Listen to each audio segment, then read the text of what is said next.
Bueno, ¿me escucha, Julio? ¿No, me escucha? Sí, sí, te escucho, Juanito. Bien, hermano. Para nosotros es un privilegio, hermano, volver a reunirnos en estas clases. Le damos gracias a Dios, al Padre Eterno, por por ese amor que nos da y nosotros seguir buscando de Él, porque queremos entender más de esta carrera que tú nos llevas de la mano, Señor. No nos sueltes, Padre Santo, permítenos que todos tus hijos que buscan de ti, Señor, lleguemos a esa meta, que es una meta de salvación para siempre. Guíanos en estas clases, Padre Santo, danos sabiduría y entendimiento, y bendice, Señor, a nuestro profesor y a todos los hermanos que estamos atentos a estas clases. Bienvenidos a todos mis hermanos, que Dios nos bendiga, hermano. Gracias. Amén, amén. Gracias, Juanito. Eh, los dos últimos capítulos que hemos estudiado, que ha sido el 8 y el 9. En el capítulo 8 hablamos de idolatría, ¿cierto? Hablamos de que había personas que comían cosas ofrecidas a los ídolos, ¿no? Si uno lo lee a primeras cuentas, no entendía bien el problema, porque decía, ¿cuál es el problema de que comamos algo que haya sido ver los ídolos? Porque uno, el ídolo no es, sabemos nosotros como que cristianos que los ídolos no son nada, no representan nada. eh, y dos, pues la carne, los alimentos no contaminan al hombre en realidad, ¿no? Lo que contamina al hombre es lo que hay en el corazón del hombre. Pero ¿cuál era el problema? Que no está en el texto, pero sí necesitamos un poco estudiar o entender la cultura de ese momento, ¿no? Que para uno comer carne, ¿no? De los ídolos, tenías que estar presente en el templo del ídolo, lo cual sí implica un problema, ¿no? Y pusimos un paralelo, por ejemplo, con las fiestas religiosas, católicas, actuales, ¿no? Por ejemplo, hay una reunión pues, comunal donde nos invitan a una pachamanca, por ponerlo así, ¿no? Está mal que nosotros comamos la pachamanca, ¿no? Se nos invita a una reunión social de repente, nosotros quedamos de que no, ¿no? Porque no estamos participando directamente del rito, ¿no? De esto, de lo que sea el rito religioso, porque es muy aparte del rito religioso que la comida, ¿no? En ese tiempo, siglo I, cultura grecorromana, no era así, ¿no? El participar del banquete donde se proporcionaba estos alimentos era parte del rito del ídolo, ¿no?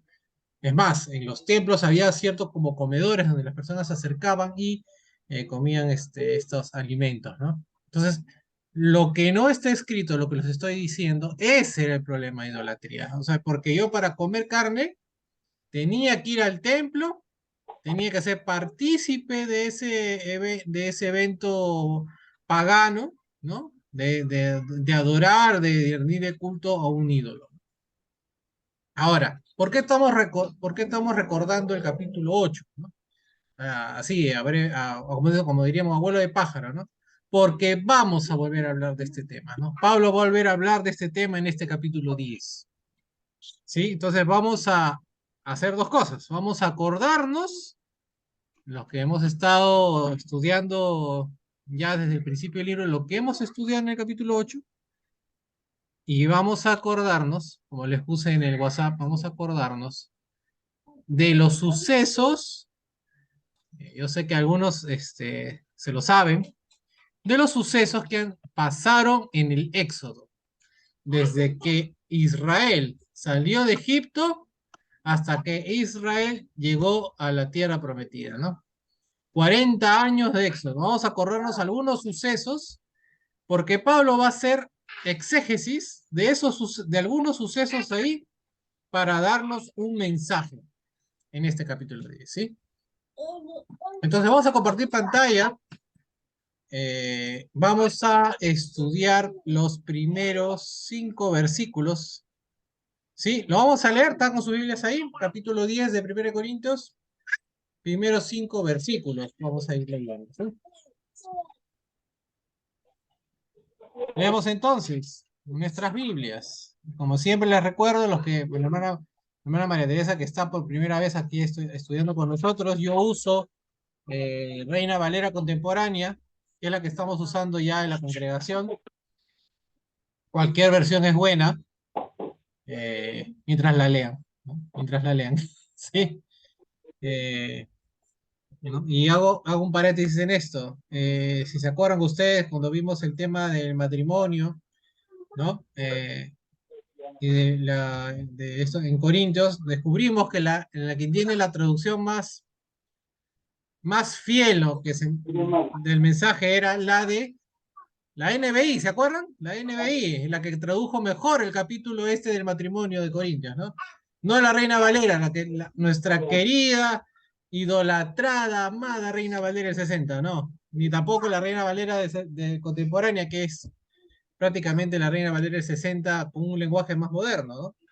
La NBI lo supo traducir mejor, ¿no? Así que no acostumbrémonos siempre a tener al menos 2 versiones de la Biblia, ¿no? Yo sé que es un poco pesado para lo cuando se estudia dar una versión, otra versión, pero a veces las traducciones si no, no son perfectas, ¿no? ¿No? Porque depende mucho de la cultura, del entendimiento del idioma del equipo traductor, ¿no? Bueno, entremos de lleno al texto y vayamos leyendo versículos del 1 al 5 de capítulo 10 de Primera de Corintios. El texto dice: Hermanos, no quiero que ignoren que todos nuestros antepasados estuvieron bajo la nube y que todos cruzaron el mar. Todos ellos, en unión con Moisés, fueron bautizados en la nube y en el mar. También todos ellos comieron el mismo alimento espiritual y todos bebieron la misma bebida espiritual, porque bebían de la roca espiritual que los seguía, la cual era Cristo. Pero la mayoría de ellos no agradó a Dios y por eso quedaron tendidos en el desierto. Como ya se habrán dado cuenta, Pablo arrancó hablando en este capítulo 10 de Corintios cosas del Éxodo, ¿no? ¿Se dieron cuenta o no se dieron cuenta? Sí se dieron cuenta, ¿verdad? Vamos a compartir pantalla, vamos a hacer a analizar lo que hemos acabado de leer, ¿sí? De ahí les paso con ustedes para que puedan compartir sus opiniones. Listo. En los versículos 1 y 2 de lo que vamos a leer, los judíos que estaban dispersos por los centros comerciales del mundo romano tenían opiniones diferentes sobre el grado en el que podría mezclarse con las masas no judías. Algunos se posicionaban entre la cultura pagana en mayor medida que otros, llegando a ser prósperos comerciantes y expertos artesanos. A medida que pasaba el tiempo, estos empresarios y artesanos judíos se adaptaban a prácticas que propulsaban sus objetivos comerciales. Qué bonito, mira. Antes de que Pablo llegara a Corintio, durante muchos años, los judíos habían formado parte de los gremios comerciales que se reunían en los tiempos griegos. Se reunían con compañeros artesanos y presionaban por ley y posiciones económicas ventajosas. Julito. Racionalizaban su necesidad de reunirse en los comedores públicos de los templos paganos. Tal vez Pablo encontró a personas de mente abierta como estos hombres de negocios más receptivas al evangelio que otros. Sin embargo, cuando algunos de ellos se hicieron cristianos, seguían participando de estas comidas públicas. Estas cosas que les estoy contando son cosas del contexto cultural y social para que nosotros entendamos lo que Pablo quiere decir con ese texto, ¿sí? Los judíos cristianos que reclamaban el derecho a comer en el templo de un ídolo, acuérdense lo que habló Pablo en el capítulo 8, eran probablemente respetados dentro de la iglesia por 2 razones. Primero, como judíos que eran, conocían mejor la ley de Moisés que los gentiles cristianos. Y segundo lugar, siendo empresarios prósperos, eran probablemente los que ofrecían sus hogares como lugares de reunión para la iglesia y contribuían de otras maneras a las necesidades de la congregación. Cuando Pablo escribió, ¿no? Nuestros antepasados estuvieron bajo la nube y que todos cruzaron el mar, se estaba identificando con los judíos étnicos que se habían hecho cristianos.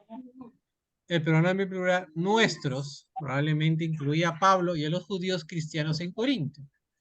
La ilustración de que Pablo ofreció de la ley, ¿no? En el capítulo anterior, en el capítulo 9, versículo 9, hubiera sido de repente más convincente para los conversos judíos que para los gentiles. Aquí no está hablando Pablo, o sea, no se está dirigiendo Pablo a los prosélitos. ¿Saben qué son los prosélitos? Que eran los gentiles que se convertían al judaísmo. Acá Pablo se está dirigiendo en un lenguaje que es entendido para los judíos étnicos. ¿Qué quiero decir con judíos étnicos? Los judíos que no solamente son de religión, sino culturalmente de descendencia, ¿no? ¿no? De descendencia larga, que sean de descendencia judía, ¿no? O sea, no es una persona que se ha convertido al judaísmo, sino es son personas que son judíos de nacimiento.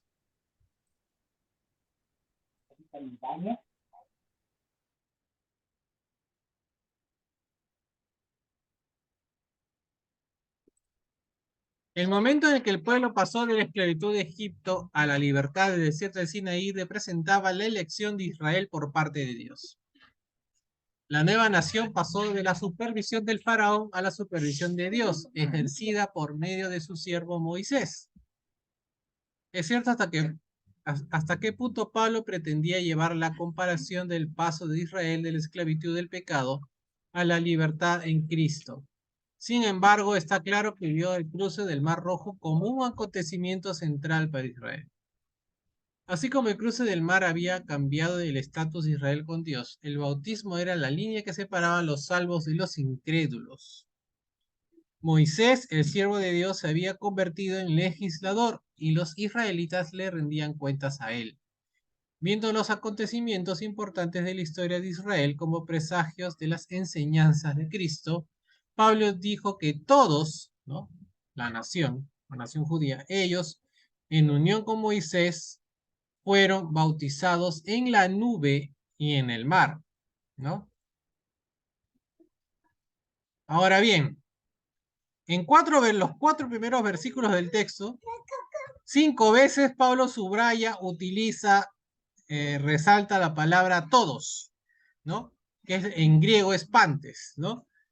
Había, habían participado de lo que sucedió en el Mar Rojo. Estos acontecimientos se habían convertido para el Israel étnico, y de nuevo resalto, Israel étnico, como en una garantía de que eran el pueblo elegido de Dios.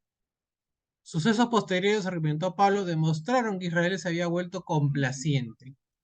Los cristianos en Corinto que estaban comiendo con idólatras arriesgaron traer sobre el cuerpo de Cristo el mismo juicio que había llegado a Israel en el desierto. En el versículo 3 podemos desprender lo siguiente: los cristianos en Corinto sabían que Dios había identificado 2 maneras de manifestarse en sus vidas. El bautismo, en conexión con la fe y fundado en el arrepentimiento, daba como resultado que Dios concediera el perdón de los pecados de manera misericordiosa gracias al sacrificio de su Hijo, ¿no? Nosotros como cristianos nos bautizamos, somos partícipes de la muerte de Cristo y somos perdonados ¿no? Por misericordia, por fe, por gracia de nuestros pecados, ¿no? Y vida nueva somos. La vida con Dios comenzó para Israel cuando fueron bautizados en Moisés. La vida con Dios comenzó para los cristianos en Corintio cuando los creyentes penitentes fueron sumergidos en agua para la remisión de los pecados. Bueno, esto lo podemos leer en Hechos 2:38, pasaje bastante conocido por nosotros, y también en Hechos 22:16. Entonces, Dios actuó para salvar por medio del bautismo. Además del bautismo, Dios les había dado la cena del Señor a la iglesia. Por medio de ella le dio a los cristianos el poder de vivir por la fe. Así como los israelitas en el desierto experimentaron un tipo de bautismo, ¿no? Y ojo con esto, un tipo de bautismo, entre comillas, resaltado, porque todo lo que es el Antiguo Testamento, todas las cosas que se hacían antes son solamente una imagen de lo que sería, lo que pasaría en el Nuevo, ¿no? También observaron un tipo de cena del Señor, ¿no? Aquellos que habían cruzado el Mar Rojo, también todos ellos comieron del mismo alimento espiritual. Escribió Pablo, ¿no? En el versículo 3. Israel fue sustentado por el maná, ¿no? ¿Dónde leemos eso? En Éxodo 16, versículo 4 y versículo 31. Y por el agua que Dios hizo fluir de las rocas. Éxodo 17, 6. De manera similar, insinuó Pablo, Dios sustenta su iglesia por medio del pan y la bebida espirituales que unen a los creyentes en comunión mientras reflexionan sobre la cruz y lo que significa. En Juan, capítulo 6, versículos 31 al 51, Jesús se refirió al maná en el desierto. Su lenguaje en este pasaje nos recuerda la cena del Señor. Entonces el maná era un tipo, un símbolo, una imagen, una sombra de Jesucristo. En Juan 6:35 Jesús va a decir lo siguiente: yo soy el pan de vida, el que a mí viene nunca tendrá hambre y el que en mí cree no tendrá sed jamás. En el versículo 4 podemos desprender la siguiente reflexión. 3 veces, ¿no? En los versículos 3 y versículo 4 de este capítulo 10, Pablo usa la palabra espiritual, ¿no? Que en griego es neumáticos, no suena como la llanta, ¿no? En dos países dicen así la llanta, ¿no? Neumáticos, ¿no? Pero la palabra espiritual en griego es neumáticos. Israel comió alimento espiritual y bebió bebida espiritual, y la roca que le seguía era espiritual, ¿no? Lo que el apóstol quiso decir con el adjetivo no es obvio a primera vista, ¿no? Porque Pedro usó la palabra para querer decir no literal, ¿no? ¿No? Pero como usaba la palabra espiritual, decían lo que no es literal, o sea, los cristianos habían sido construidos, acá por ejemplo, ¿no? En una casa espiritual y ofrecen sacrificios espirituales en vez de literalmente sacrificar animales, ¿no? ¿No? Pedro usaba, por ejemplo, un ejemplo de esto es lo que podemos leer por ejemplo, en 1 Pedro 2:5, ¿no? Pablo identificó más cosas como espirituales en 1 Corintios en todas sus otras cartas combinadas. Habló de las personas como espirituales, ¿no? Junto con sus enseñanzas y servicios de los creyentes de la ciudad, los corintios tenían dones espirituales, eso vamos a ver más adelante, y esperaban tener cuerpos espirituales en el siglo venidero. Al parecer el apóstol entendía que algo era espiritual cuando servía a los propósitos de Dios. Entonces, no es que sea no literal, ¿no? Como Pedro usaba la palabra espiritual, sino que al decir Pablo espiritual, tiene que decir que esta cosa, este don, esta persona espiritual, este don espiritual, ¿no? Eh, eran personas, cosas, etcétera, que servían a los propósitos de Dios. El alimento, la bebida y la roca que acompañaban a Israel en el desierto no eran del tipo ordinario. La forma en que fueron dados y los propósitos que sirvieron encajan en un esquema divino, ¿no? Sin embargo, a veces Pablo parece haber usado espiritual en el sentido de no literal, la forma como lo usó Pedro. El cuerpo espiritual que se analiza más adelante vamos a ver en el capítulo 15, no es literal. No quiere decir carne y sangre. La roca espiritual que siguió Israel en el desierto no era una roca literal, ¿sí?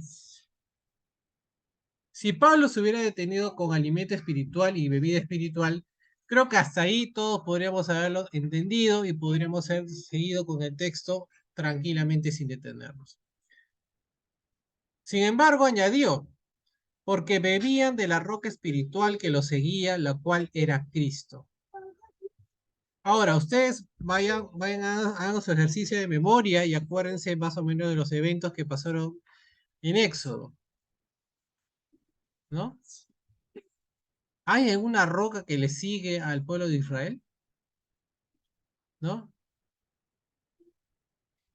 Esta declaración utilizó un método poco característico de interpretación bíblica. Acuérdense que acá Pablo está interpretando, haciendo exégesis de los eventos que sucedieron en el Éxodo. Está haciendo exégesis de Éxodo, de números, ¿no? ¿Estaba Pablo interpretando el Antiguo Testamento de manera alegórica o tal vez simbólicamente? En el Antiguo Testamento no dice nada de una roca que sigue a Israel por el desierto, ¿no? Eso estamos seguros, ¿no? Sabemos que hay una nube que está siempre sobre la tienda de reunión, sobre el pueblo, ¿no? Que lo guía la nube, ¿no? Que es una nube de día y es una luna de fuego de noche, ¿no? Eso sí podemos estar seguros, de eso nos acordamos, ¿no? ¿No? Este, pero entonces, ¿cuál fue la fuente de aseveración del apóstol y por qué dijo que esa roca, exactamente esa roca que sigue, en la roca era Cristo? ¿No? ¿Por qué dijo esto Pablo?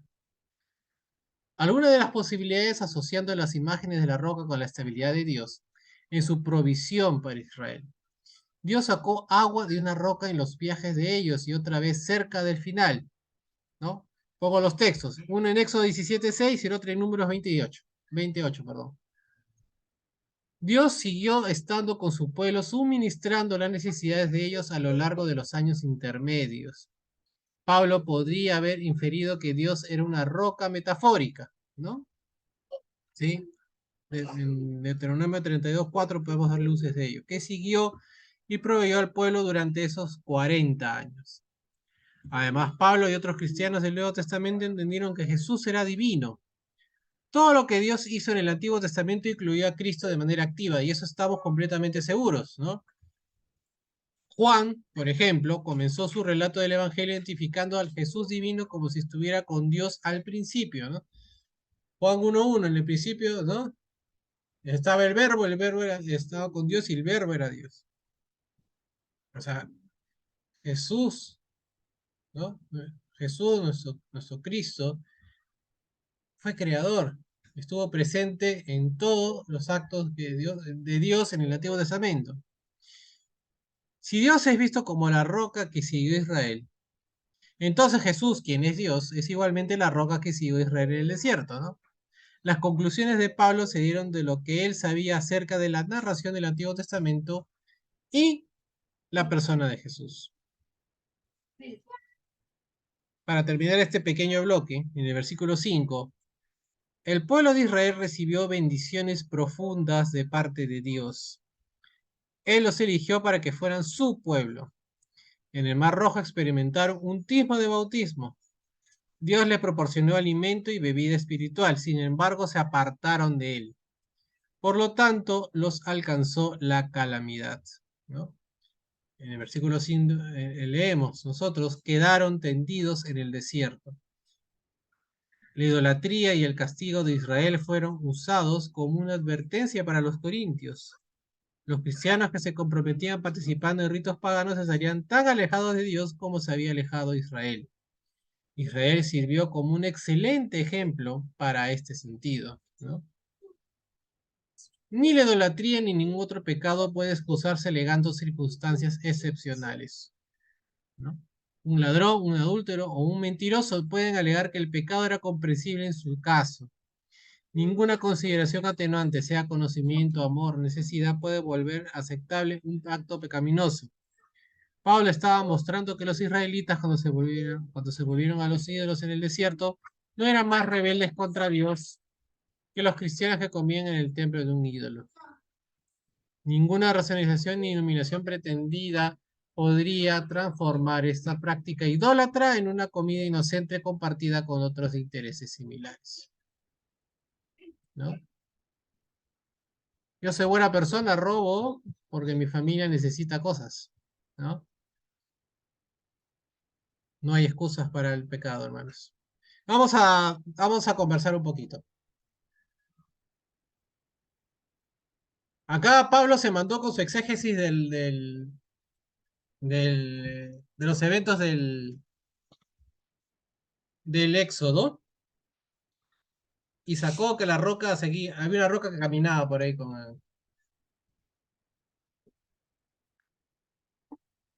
el pueblo de Israel. ¿Nos escucha, hermanos? Abran micrófonos, abran cámaras si quieren. Hola, Sonia.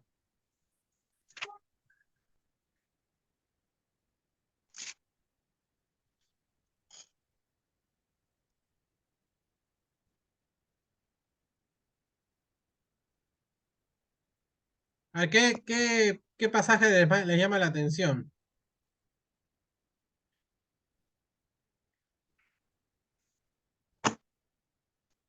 Ahí ya.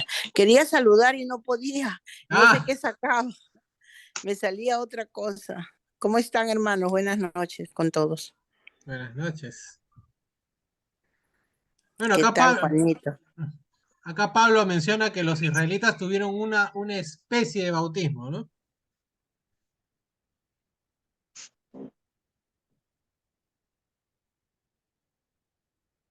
Cuando cruzaron el Mar Rojo,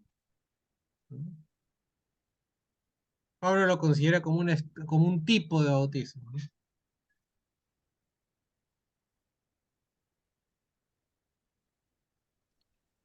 Yo creo que fue un acto de fe, ¿no? Creyeron y cruzaron el Mar Rojo, ¿no? Claro, Pero pero ojo que acá como dices, como tú Pablo, dices, Pablo, versículo 2 dice, también todos ellos, hablando de los que salieron de Israel, de Egipto, perdón, todos ellos en unión con Moisés, dice, fueron bautizados en la nube y en el mar.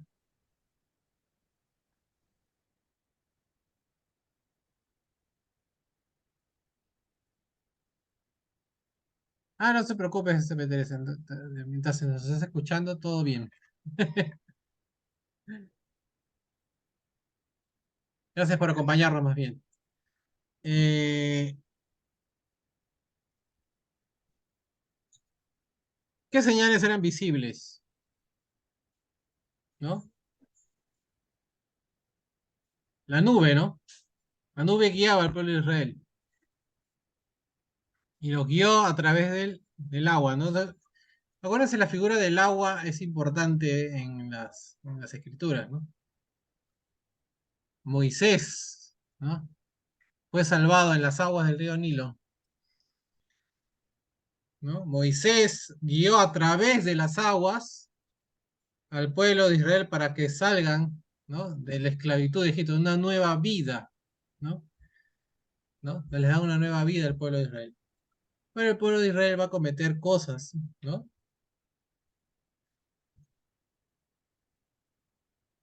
Que van, ¿no? A pesar imagínense ustedes, si ustedes fuesen el pueblo de Israel, que ven todos estos hechos milagrosos, espectaculares, maravillosos, eh, ¿ustedes se les ocurriría, a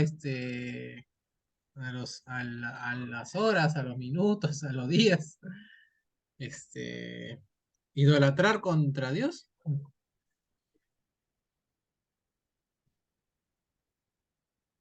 ¿No? no creo, no creo. Mira, si nosotros, Viendo, si nosotros tenemos fe y sin ver, ¿no? Porque nosotros tenemos fe por la expectativa ¿no? de un Dios que cumple sus promesas, ¿no? Y de unas esperanzas venideras, ¿no? A ver, estamos acá. Pero el pueblo de Israel, dice el texto, ¿no? No solamente fueron guiados por la nube, fueron liberados a través del Mar Rojo, ¿no? Comieron la misma comida, ¿no? Dios les proveyó comida y les proveyó bebida, ¿no? Pero la mayoría de ellos no les agradó a Dios, ¿no? Imagínense, y por eso quedaron tendidos en el desierto, ¿no? ¿Por qué Pablo está hablando de esto? ¿No? Está haciendo su estudio del antiguo del Éxodo. ¿Por qué está hablando de estas cosas? porque de nuevo está hablando de idolatría, ¿no? Vamos a leer un poquito más adelante que el problema de Israel en ese momento fue idolatría. Acá de nuevo, los cristianos en Corintio cometen idolatría. ¿Bajo qué excusa? ¿No? Soy comerciante, yo para hacer negocio necesito reunirme con otras personas y estas personas se reúnen ¿dónde? En el templo del ídolo, ¿no? Y bueno, pues como estamos así conversando, reuniéndonos con estos comerciantes que probablemente no sean pues cristianos. Bueno, pues participamos de su rito, pues estamos como, yo sé por si acaso que eso no es ídolo, no vale nada, por si acaso. Ese es el razonamiento de ellos, ¿no? Pero Pablo le dice, ojo, tú puedes entender en tu corazón, en tu mente, que el ídolo no vale nada, pero, ¿no? Eso es lo que hemos estudiado nosotros en el capítulo 8, ¿no? ¿No? Estamos volviendo a tomar el tema porque Pablo lo está volviendo a tomar. Parece que el problema era serio. Eh, pero ojo, tú para comer lo del ídolo, tú para reunirte con esas personas, no solamente vas al templo del ídolo, sino que participas dentro del rito, lo cual ya te está convirtiendo a ti en un idólatra, ¿no? Y la idolatría es un pecado, y no es justificación para el pecado, ¿no? Y acabamos de decir, no ni por amor es justificación del pecado, ¿no? ¿Se dan cuenta de ello? O sea, yo no puedo decir, eh, imagínense en un caso extremo, ¿no? Que uno dice, ¿no? Yo por mis hijos mato, hay una expresión que dice así popular, ¿no? Imagínate que alguien mata a tus hijos, entonces mata a un hijo tuyo. Eh, Tú en tu humanidad, esto, quieres matar al asesino, entonces, porque yo sentía tanto amor por esa persona que mataron que yo tengo que vengarme y hacer matar a esa persona, ¿no? ¿Hay justificación para que yo pueda matar a esa otra persona? Según el, la, según el carácter, lo que entendemos de las escrituras del carácter de Dios, no hay justificación. O sea, yo no puedo cometer o sea, un pecado ni por amor a esas personas, ¿no? Eso es lo que quiero que Pablo entienda. O sea, no hay justificación para el pecado, cualquiera que sea, ¿no? Yo robo porque mi familia no tiene que comer, mi familia no, no hay justificación. Entonces, eh, Pablo está usando el ejemplo de la idolatría del pueblo de Israel cuando salieron de Egipto, ¿no? A pesar de que ellos fueron cuidados, guiados, ¿no? Tenían agua, tenían pan, ¿no? Dios les proveyó todo, ¿no? Todo les dio. Pero dice acá, y termina este pasaje, ¿no? Pero no les agradó a Dios, no agradó, la mayoría de ellos no agradó a Dios, ¿no? ¿Pero por qué? Porque eran idólatras. No lo dice aquí, ¿no? Lo va a decir más adelante. Y por eso dice quedaron tendidos en el desierto. Entonces, si tú eres idólatra, si tú eres pecador, ojo lo que estás haciendo. Si ellos se quedaron tirados en el desierto, ¿no? Tendidos en el desierto, muertos en el desierto, ¿qué cosas te va a pasar a ti? ¿No? Tú que vas al templo, vas a compartir comida con ¿no? En los comedores de este templo del ídolo, ¿no? ¿Qué crees que te va a pasar a ti? ¿Acaso Dios no es el mismo ahí, ¿no? Ayer, hoy y siempre? ¿No es el mismo Dios? El carácter de Dios no es el mismo, ¿no? Es que a veces hay un problema de interpretación. Pensamos que el Dios del Antiguo Testamento es un Dios malo y el Dios del Nuevo es bueno porque por gracia, ¿no? ¿No? Y envió a su Hijo, ¿no? Todo es amor, ¿no? Pero es un mismo Dios, es un Dios justo. Es un Dios celoso, ¿no? Entonces, la idolatría está muy mal vista a los ojos de Dios. ¿Qué más cosas quisieran, yo estoy hablando, al final yo siempre digo, hablen ustedes y no termino hablando yo. No, Julio, hola Julio, Hola Mariela, ¿qué tal? ya estamos aquí en casa. No, sino que según lo que estabas comentando, entonces puedo pensar que en la Biblia no debería haber, o sea, siempre todo guarda armonía y concordancia, ¿verdad? Porque como dices en el capítulo 8, estudiamos que cuando decía que nosotros tenemos, o sea, una libertad, ¿no? Ujú. O sea, tenemos libertad, pero esta libertad que tenemos no puede, si esta libertad que tenemos nosotros va prácticamente a poner tropiezo a un hermano, entonces nosotros no deberíamos hacer algo. Por ejemplo, y algo creo que me acuerdo en esa oportunidad cuando estabas hablando, decías, ¿no? Si podían comer, podían estar, pero porque sabían de que no estaban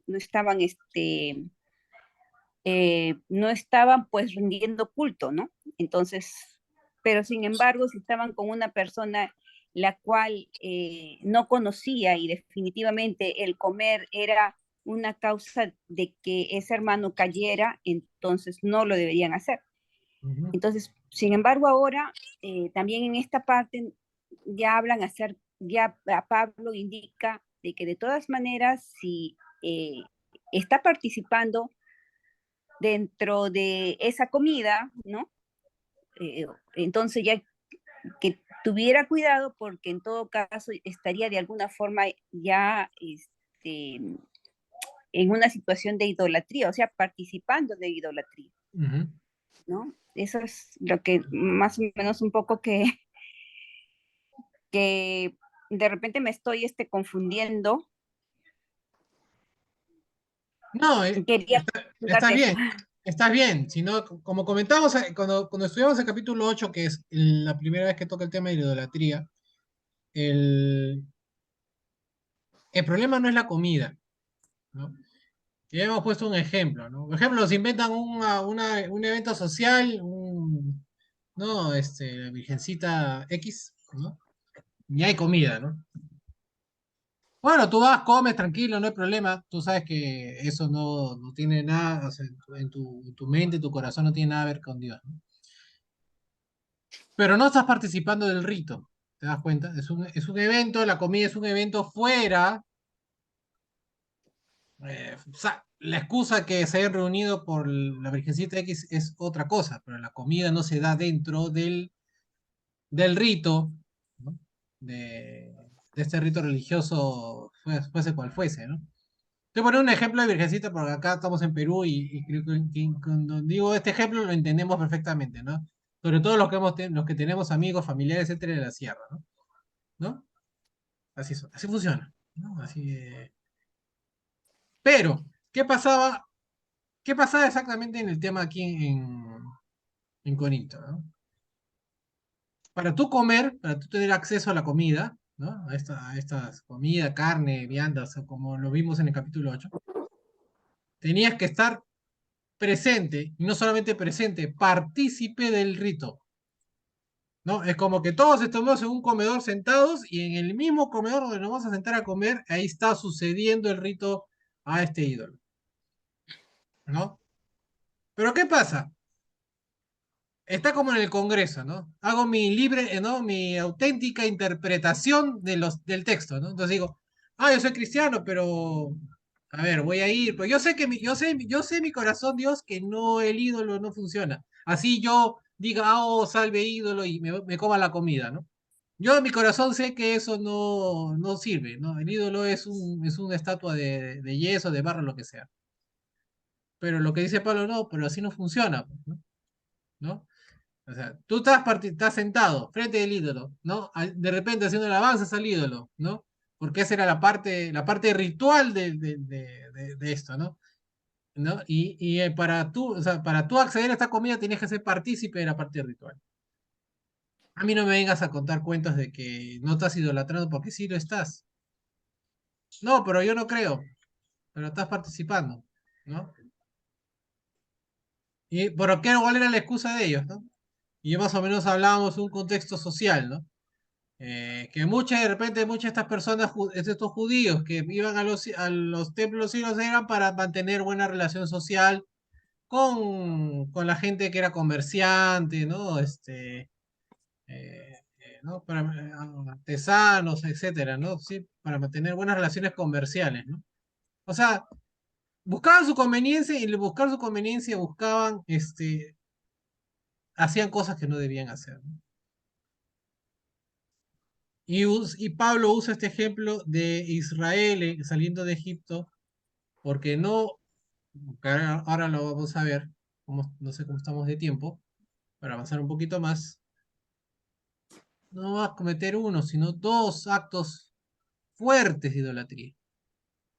Dos. Yo apuesto que solo se acuerdan de uno, porque está en las películas, ¿no? Del becerro de oro. ¿Se acuerdan? Todos se acuerdan del becerro de oro porque está en las películas de Semana Santa, sale pues sale, ¿no? Charlton Heston ahí que baja del cerro y le tira la tabla, ¿no? ¡Pah! ¿No? Todos bailando ahí en el becerro de oro, ¿no? Pero hubo otra. Esa fue la primera. Pero hubo dos actos de idolatría fuertes dentro de esos 40 años de peregrinación en el desierto, ¿no? Así que si alguien de repente tiene algo más que comentar para poder seguir avanzando con un bloque más de texto, lo analizamos, lo comentamos y creo que ahí la clase yo terminaría. Pero vamos nadie quiere participar, algo decir más. Lo importante va a venir ahora, ¿no? Para entender por qué está hablando Pablo de idolatría. Pero no menos que me tome mi agüita, pero la verdad que hoy día ha hecho bastante calor. Ya está. Vayamos entonces a leer versículos del 6 al 13. ¿Sí? Y vamos a analizarlo después, ¿sí? Versículos 6 al 13, capítulo 10, 1 de Corintios dice, pero todo esto sucedió con un ejemplo para nosotros, a fin de que no codiciemos cosas malas como ellos lo hicieron. No sean idólatras como lo fueron algunos de ellos, según está escrito. El pueblo se sentó a comer y a beber y luego se levantó a divertirse. No caigamos en la inmoralidad sexual como lo hicieron algunos de ellos y por lo cual en un solo día murieron 23.000. Tampoco pongamos a prueba a Cristo como también algunos de ellos lo hicieron y murieron por causa de las serpientes. Ni murmuren como algunos de ellos lo hicieron y perecieron a manos del destructor. Todo esto le sucedió como ejemplo y quedó escrito como advertencia para nosotros los que vivimos en los últimos tiempos. Así que el que cree estar firme tenga cuidado de no caer. A ustedes no les ha sobrevenido ninguna tentación que no sea humana, pero Dios es fiel y no permitirá que ustedes sean sometidos a una prueba más allá de lo que puedan resistir, sino que junto con la prueba les dará la salida para que puedan sobrellevarla, ¿no? Acá entendemos un poquito más de lo que Pablo quiere decir. Entonces, en el versículo 6, la idolatría de Israel era más que una lección para los cristianos de Corintio. El pecado de los israelitas y su sufrimiento posterior proporcionaron un ejemplo para las generaciones venideras. Servía de advertencia para no sucumbir a las mismas formas idólatras. El apóstol escribió, pero todo esto sucedió como un ejemplo para nosotros. El comportamiento del pueblo de Dios en el desierto y el comportamiento de la iglesia de Corinto, aunque no exactamente paralelos, eran lo suficientemente semejantes como para que el apóstol utilizara la experiencia de los israelitas como una advertencia. Las cosas malas incluían tanto su idolatría como el resultado de su desobediencia a Dios. versículos 7 y 8, podemos desprender lo siguiente. Pablo usó eventos del Antiguo Testamento para ayudarles a los cristianos a ver el significado del bautismo y la cena del Señor. Su preocupación inmediata, sin embargo, fue hacer que sus lectores comprendieran el peligro de la idolatría. No sean idólatras como lo fueron algunos de ellos, suplicó. El apóstol hizo una distinción entre los idólatras, ¿no? Idólatra en griego es idolatrai. Y las ofrendas a los ídolos, ¿no? Que en griego hay dos palabras para ello, ¿no? Y que se usan en este capítulo, pero más adelante. Idolotutón y hierotutón, ¿no? Que son ofrendas para los ídolos, idólatres e idolatrai, ¿sí? ¿Por qué hablo de estas cosas? Porque ahora vamos a ver. El primer término se ha identificado a los israelitas y a los corintios. Quería decir que adoraban un ídolo, ¿no? O sea, era el agente, la persona que adoraba un ídolo. Y las otras dos palabras se referían a la carne de animales sacrificada a los dioses. Estos términos no implican que la carne estuviera contaminada por el servicio religioso a la que había sido utilizado.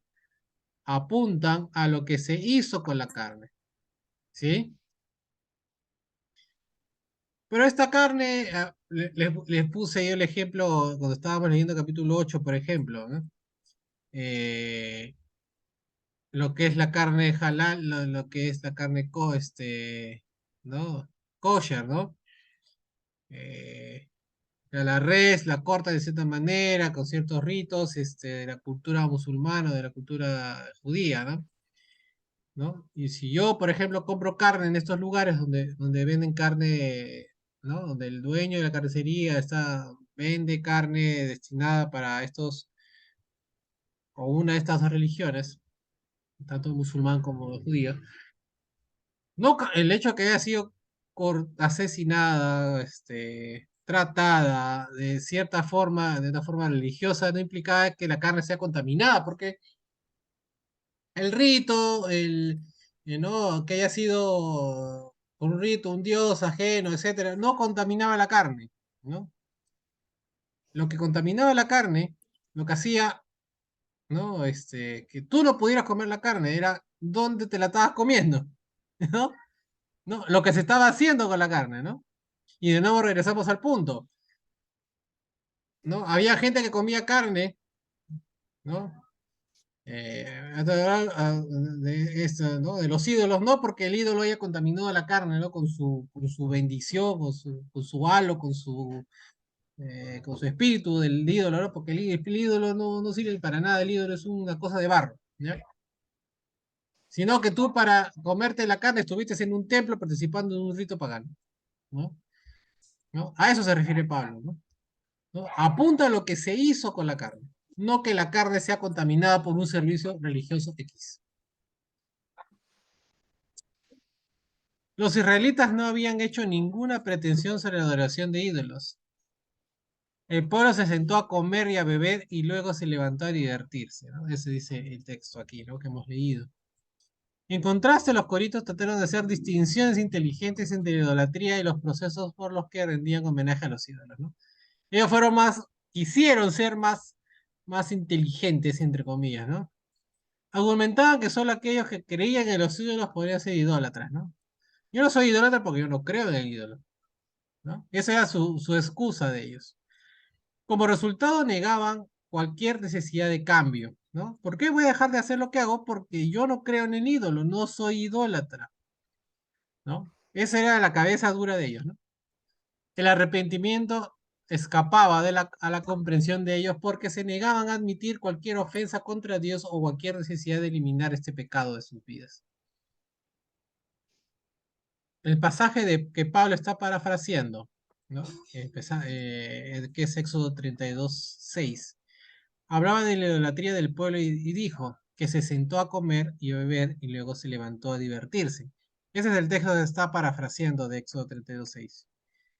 Aquí, la idolatría y la inmoralidad se unían.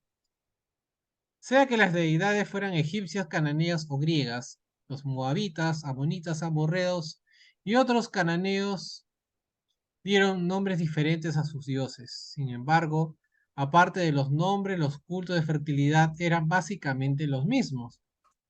Los dioses de los pueblos alrededor de Israel estaban vinculados con la naturaleza. No solo se decía que las deidades paganas hacían caer la lluvia y hacían destellar los relámpagos, se creía que las deidades eran la lluvia y los relámpagos. La cosecha de los cultivos y la reproducción de los rebaños y ganados se entretejía con la creencia de los pueblos en los dioses. La inmoralidad y la idolatría venían juntas en la ciudad griega de Corinto, como en Egipto, como en Canaán, ¿no? Aun cuando Moisés estaba en el monte recibiendo la ley que debía marcar a Israel como un pueblo santo, el pueblo mismo estaba participando de lleno en un culto idolátrico que incluía inmoralidad. El apóstol estaba cambiando el tema muy poco cuando se trasladó a la escena de la idolatría en el Sinaí. Poco después de la fuga de Israel de Egipto a la escena de la idolatría en Moab, cerca de la final de su peregrinación en el desierto. Eso es lo que les decía acá, ¿no? No hubo dos actos de idolatría, hubo dos, ¿no?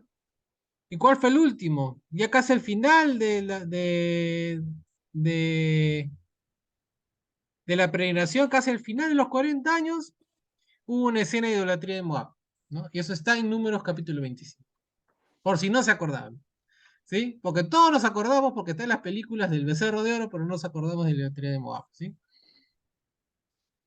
Ahora, debido a la idolatría e inmoralidad de ellos en esa ocasión, Dios envió una plaga, por la cual en un solo día murieron 23.000 en Israel. En el versículo 9, independientemente de lo que los israelitas habían hecho para tentar al Señor en el desierto, algunos de los corintios estaban tentando al Señor Jesús de una manera similar. Cuando los cristianos comían carne en el templo de un ídolo, estaban tentando a Jesús. Cuando se enfrentó con el tentador en el desierto, Jesús citó Deuteronomio 6:16, ¿no? Acuérdense cuando Jesús estaba en el desierto, no tentarás al Señor tu Dios, ¿no? Mateo 4:7. Ananías y Zafira fueron heridos de muerte porque convinieron en tentar al Espíritu del Señor, ¿no? Hechos 5:9. Pablo se refirió a múltiples incidentes de rebelión en la historia de Israel. En el Sinaí, el pueblo comenzó a divertirse. Éxodo 32:6. En Val de Peor fornicaron y en un día había muerto 24.000 de ellos. Números 25:9. La falta de fe de Israel llevó a actos de rebelión en muchas ocasiones. No todos ellos incluyen idolatría. Después de la derrota del rey cananeo de Arad, el pueblo se quejó y murieron por causa de las serpientes. Y precisamente Pablo instó a sus lectores en Corinto a obedecer a Dios de corazón. Tentarlo era invitar al desastre, ¿no? Ahora, ¿por qué les cuento todas esas cosas de Israel? Porque Israel no comete un error, no dos. Ustedes van a leer la historia del Antiguo Testamento que comete muchas veces el mismo error, ¿sí? Versículo 10. No solo los corintios debían servir a Dios y únicamente a Dios, sino que no habían de murmurar contra él. La palabra para murmurar, que en griego es gonguso, no se usa en ninguna otra parte en Primera de Corintios. Ahora, la murmuración sin fin caracterizó a Israel en el desierto. Ejemplos: Éxodo 15:24, Números 14:36, 16:41, ¿no? Un pueblo murmurador.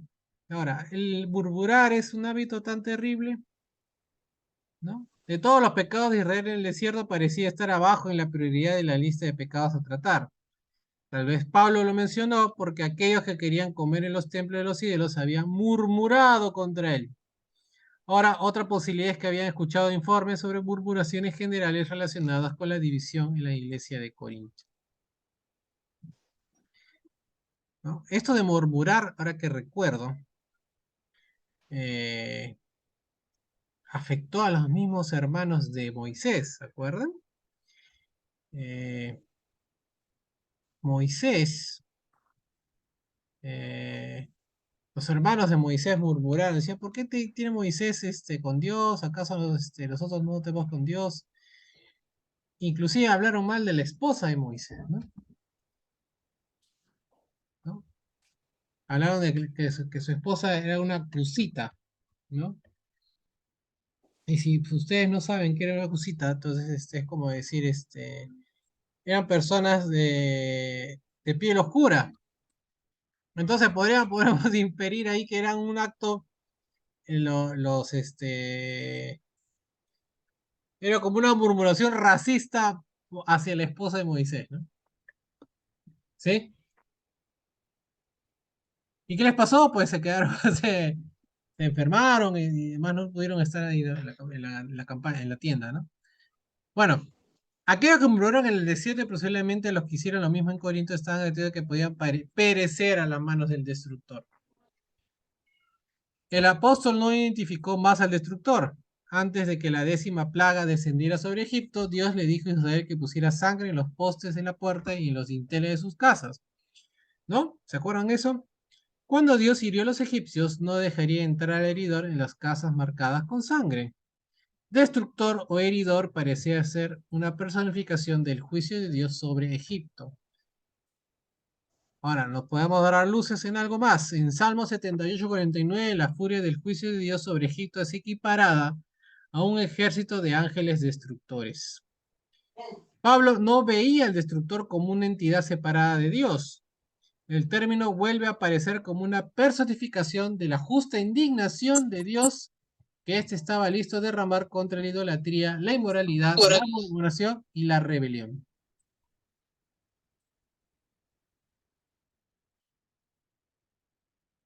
Versículo 11. El Antiguo Testamento fue la primera Biblia y fue introducida a los gentiles cristianos por creyentes judíos. El apóstol no esperaba resistencia de parte de los lectores judíos o gentiles cuando señaló por segunda vez que los eventos registrados en el Antiguo Testamento eran un ejemplo para los cristianos. Dijo que estos incidentes habían sido registrados como advertencia para nosotros, para la fe y las prácticas cristianas. Hasta la venida de Cristo, el Antiguo Testamento había estado envuelto en misterios. Sin embargo, ahora en los últimos tiempos, o sea, desde ese tiempo hasta hoy son los últimos tiempos, la iglesia podría gozar del beneficio completo de la revelación de Dios. Jesús y sus apóstoles habían traído la iluminación concerniente al significado de las Escrituras. La plenitud de las bendiciones de Dios pertenecía a los corintios. Todos los propósitos de Dios se cumplieron en las bendiciones que gozaban y esas bendiciones llegaron con grandes responsabilidades. 12. Versículo 12. Pablo sin duda se dirigió a ciertos creyentes cuando dijo, así que el que crea estar firme tenga cuidado de no caer. Si bien todos los cristianos pueden beneficiarse de un autoexamen, el apóstol estaba ampliando su observación al inicio del discurso. El conocimiento envanece, pero el amor edifica. Aquellos que suponían que su conocimiento acerca de la existencia de los ídolos les permitía participar en fiestas idólatras, necesitaban la advertencia de que era posible que ellos cayeran de la gracia. Ojo con esto. Tal vez asumían que debido a que habían sido bautizados y participaban regularmente en la cena del Señor, se les garantizaba una buena posición con Dios y seguridad en la eternidad. Por el contrario, Pablo dijo que necesitaban recordar que Israel había quedado tendido en el desierto, ¿no? Eso es lo que acá dijo en el versículo 5, ¿no? Aún después de haber gozado de las bendiciones comparables de parte de Dios. O sea, ¿no? Israel fue liberado, ¿no? Escogido por Dios, ¿no? No los tocó el ángel de la muerte, ¿no? Fueron guiados por la nube, alimentados, ¿no? Les dio comida, les dio bebida, los hizo pasar a través del Mar Rojo. Aún así, perdieron todo, ¿no? Por sus actos de rebeldía. Por sus actos de rebeldía. Aquellos que eran partícipes de rituales en los templos estaban poniendo definitivamente en peligro su salvación. Los conocedores y seguros de sí mismos de Corinto necesitaban tomar en serio la advertencia ofrecida por el ejemplo de Israel. Habían de renunciar a la idolatría, sin embargo, no debían perder la esperanza. Estaban luchando contra los mismos tipos de tentaciones carnales que siempre han ocupado a la humanidad. Otras personas se habían elevado por encima de sus pecados y por la gracia de Dios habían sido transformados sus vidas. Habían transformado sus vidas. Los corintios podían hacerlo también. El apóstol afirmó su autoridad divina en este asunto. Dios estaba hablando por medio de él. Y les recuerdo, hermanos, que cuando comienza la carta, eso lo vimos nosotros, cito lo que es aquí. Que dice aquí, 2:13, ¿no? De 1 Corintios, por lo cual también hablamos, pero no con palabras aprendidas de la sabiduría humana, sino con las que enseña el Espíritu, que explican las cosas espirituales con términos espirituales.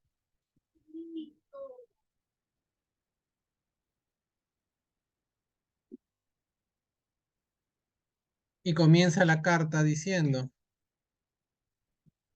yo, Pablo, llamado a ser apóstol de Jesucristo por la voluntad de Dios, ¿no? Por la voluntad de Dios.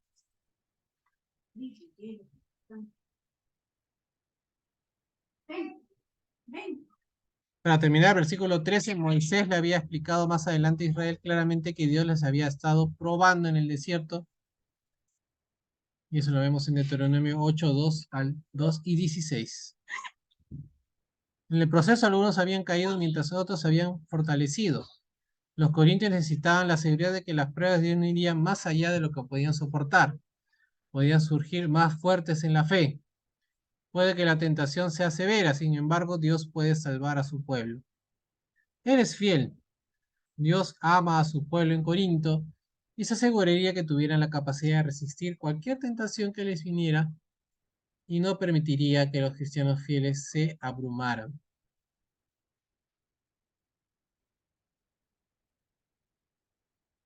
Comentarios, hermanos.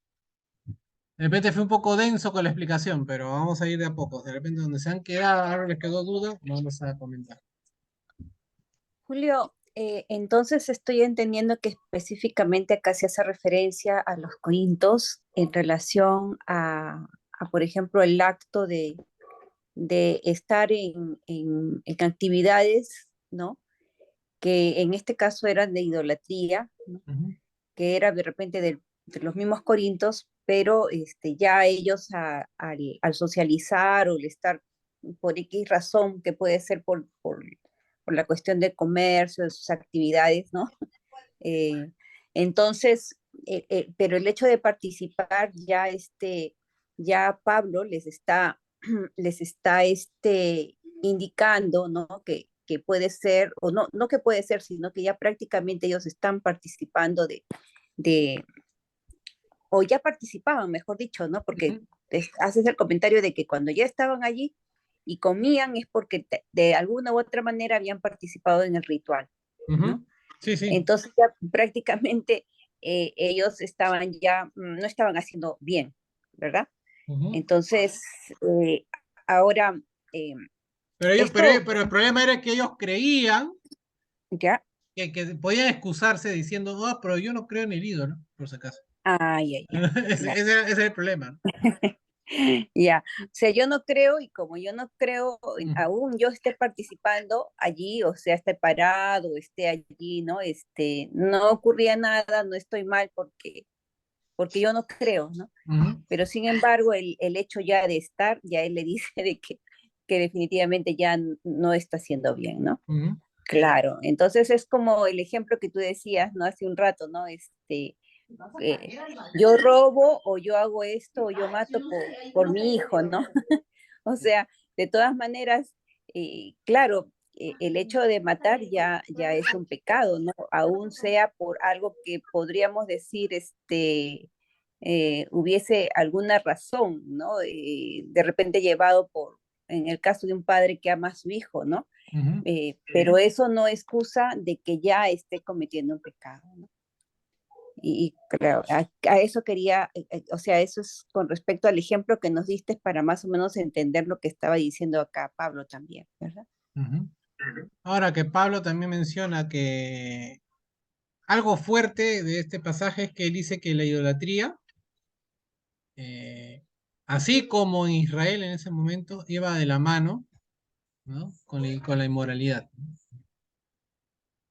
Entonces, ahí Pablo está dando un mensaje, ¿no? O sea, no solamente de repente idolatras, también eres, o sea, este, estoy pensando como, ¿no? La iglesia, como, no sabría decirles exactamente cómo funcionaba el ritual, ¿no? Este ritual pagano de los ídolos, ¿no? Pero dice, no, no solamente idolatras, sino también caes en inmoralidad, ¿no?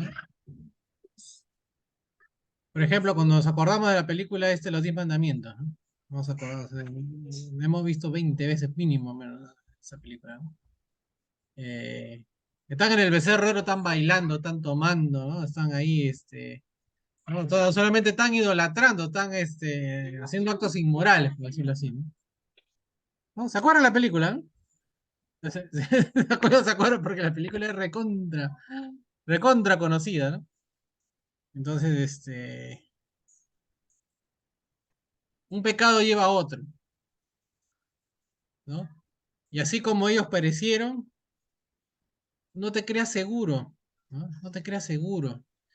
Eh, de repente ellos se sentían seguros, ¿no? Mira, yo soy bautizado, ¿no? Participo del servicio, de la cena del Señor, ¿no? Todos los primeros días de la semana. eh, ¿No? Yo ya sé, yo tengo mi lugarcito en el cielo, ¿no? No importa qué cosa haga, ¿no? O que deje de hacer.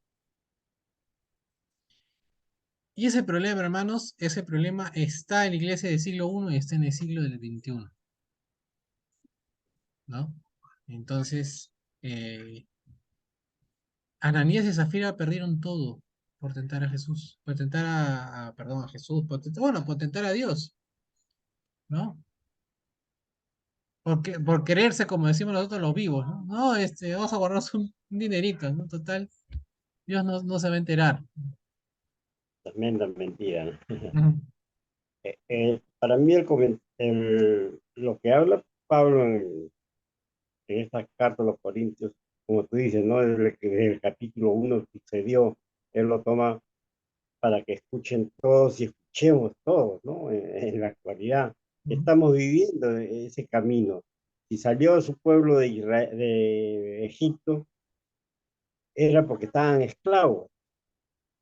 En el tiempo de los corintios seguían siendo esclavos y hoy en día también el ser humano sigue siendo esclavo de, de la, de las imágenes, de la idolatría y de todos los pecados que se cometen, ¿no?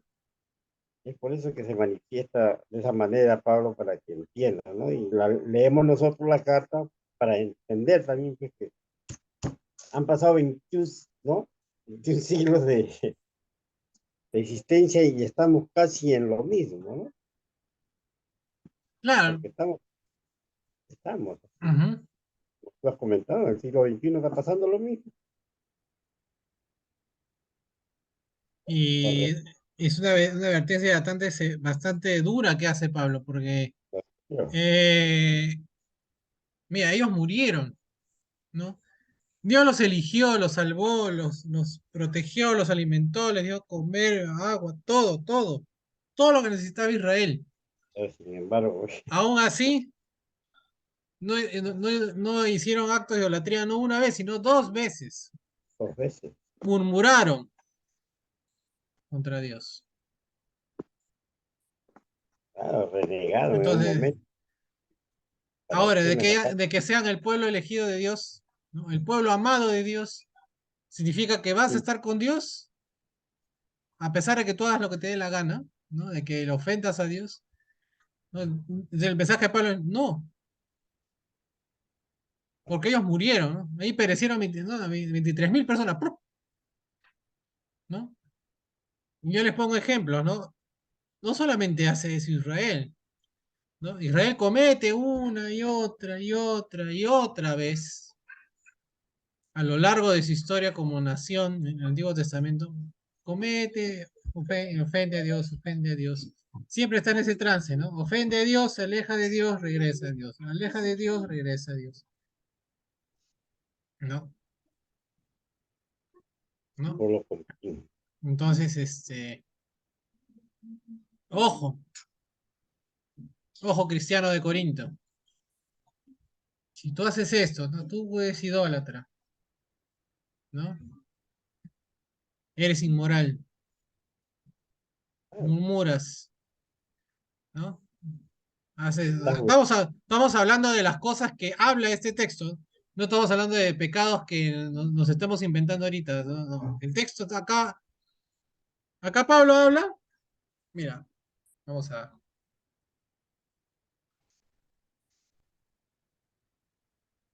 No dice acá, Pablo cita Éxodo. Dice: el pueblo se sentó a comer y a beber y luego se levantó a divertirse. Cuando Pablo dice y luego se levantó a divertirse, eso está haciendo una clara alusión al pecado de inmoralidad. Porque eso fue lo que hizo Israel en el Éxodo, ¿no? Comieron, bebieron y se dedicaron a divertirse. Y bueno, es un término para, para inmoralidad. Entonces regresamos. Acá hablamos o sea, Pablo en el texto habla de tres cosas. Idolatría, ¿no? Inmoralidad y murmuración, ¿no? La murmuración es hablar a las espaldas, ¿no? Decir, ¿no? ¿Cuánta gente se acuerdan cuando no? ¿Cuánta gente estado hablando mal de Pablo? ¿No? No, que la iglesia es de Pablo, la iglesia es de Apolo, ¿no? Desde un principio de la carta de 1 Corintios. Entonces la gente ya estaba murmurando contra él.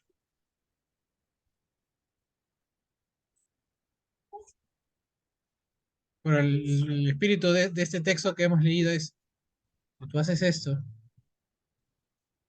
y te crees fijo porque tú participas, ¿no? ya eres El bautismo, ¿no? El bautismo. Participa de la cena de repente. Todos los domingos, va todos los domingos, ¿no? ¿No? Y de fachada eres un buen cristiano, pero tú vas a los templos porque te conviene, porque tu cabeza piensas de que no estás cometiendo nada malo. Tú estás haciendo tu libre interpretación del texto, la que te dé la gana, la que te conviene, ¿no? no es así. Ujú. No, y no es así. Así como ellos murieron, tú también puedes morir. Ahora, no tal vez literalmente como Ananías y Zafira, ¿no? Yo pienso que también puse el ejemplo de Ananías y Zafira, ¿no? Ananías y Zafira sí murieron literalmente, ¿no? Se murieron, ¿no? Ahí cayeron muertos los dos. Caminando como los del desierto. Pero hay una muerte peor, hermano, es la muerte espiritual, ¿no? Entonces tú estás muerto y estás separado de Dios, ¿no? Estás dando la espalda a Dios. Y citando a nuestro buen y recordado hermano Fernando León, te vuelves un zombie, ¿no? Estás muerto, estás vivo, pero estás muerto. Entonces, hay que tener cuidado con eso. No hay que no hay que dar por sentada la batalla, ¿no? Aún no hemos ganado nada. Estamos en la lucha, hermanos. Y otra cosa que dice Pablo al cerrar este texto, este pasaje del texto que hemos estudiado el día de hoy, ¿no? Dios no nos va a dar algo que no podamos soportar, ¿no? Y lo leemos de nuevo porque es importante esto de aquí. O sea, Dios no nos va a poner algo que no podamos soportar. Dice aquí: a ustedes no les ha sobrevenido ninguna tentación que no sea humana, ¿no? Pero Dios es fiel y no permitirá que ustedes sean sometidos a una prueba más allá de lo que puedan resistir, sino que junto con la prueba les dará la salida para que puedan sobrellevarla.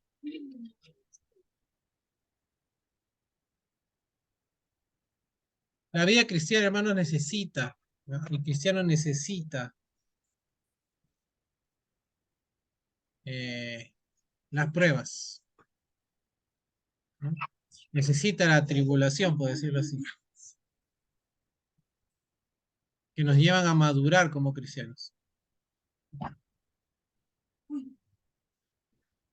Pero Dios nos va a dar las herramientas, ¿no? El espíritu, el corazón para sobrellevar las pruebas.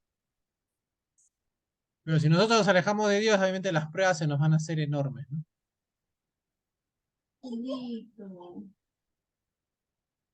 Te vas a caer. Yo no quería esto. ¿Cómo se hace? ¿Algún comentario que quieran hacer aparte?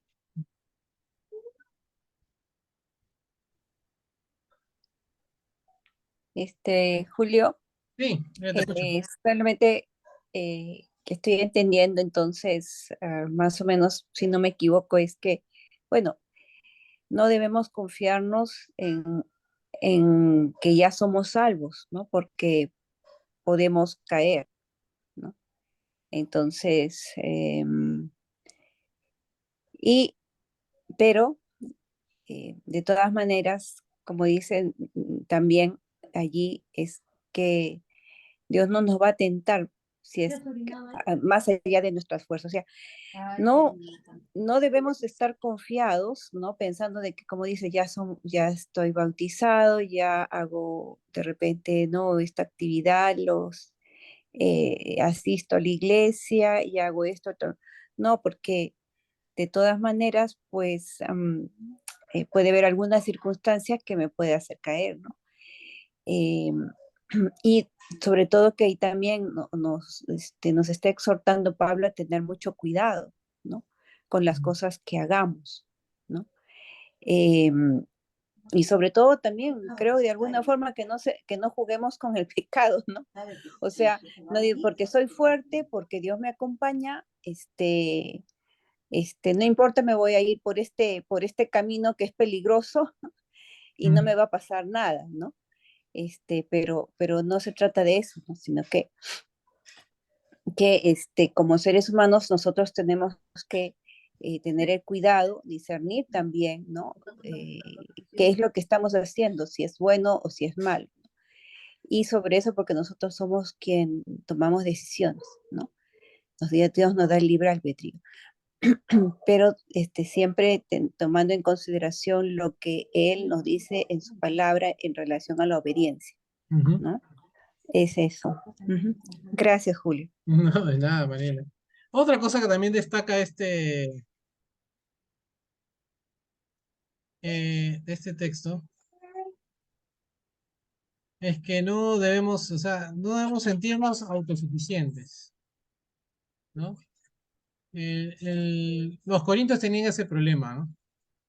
Decían, no, pero yo entiendo la palabra, yo sé que eso no es el ídolo no es Dios, no sirve para nada, ¿no? Por eso es que yo voy, y yo sé que eso no sirve para nada, ¿no? ¿No? A veces cuando uno se siente muy seguro de algo, analízalo dos, tres veces, estoy seguro, ¿no? Como tú dices, Mariana, no, uno no debe exponerse a tomar decisiones, a hacer cosas que nos hagan caer, ¿no?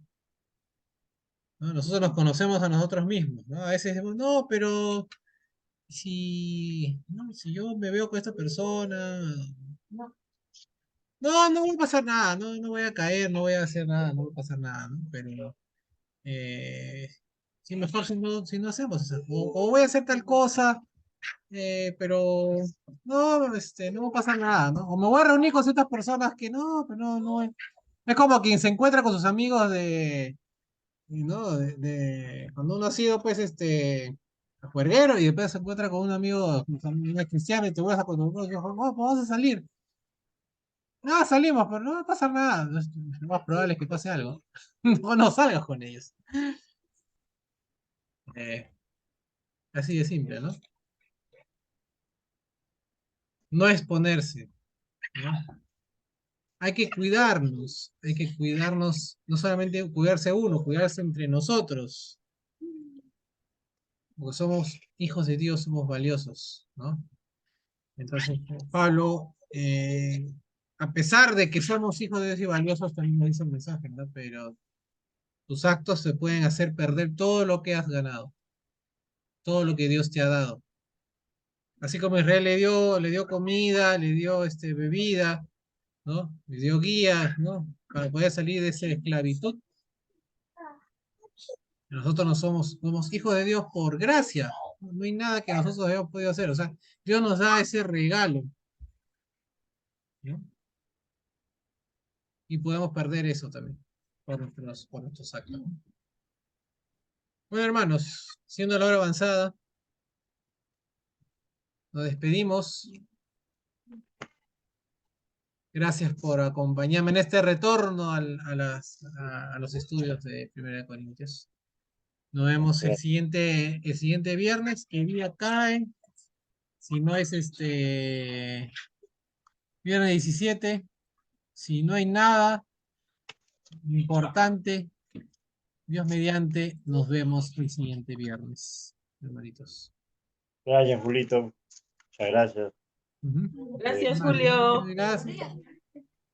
Saludos a todos por casa. Me saludas igual allá a tu papi, al Cooper Senior y al Cooper Junior. No, me vayas a ir a la India. Mañana lo vamos a recoger a ya, mañana regresa Andrew. El campamento Cucamonga. Acá estás bien, Julito. No te vayas a ir a la Está India. Juanito. Chao, hermana Sonia. Chao, hermana María Teresa. Así está todavía. El hermano Emundo no ha aparecido en la pantalla. No, todavía está convaleciente, hermano. Sí, ¿no? Sí. Hermano, para salvarlo. Oraciones por su pronta recuperación. Sí, hermano, gracias. Te lo vamos a hacer. Listo. Nos vemos, hermanos.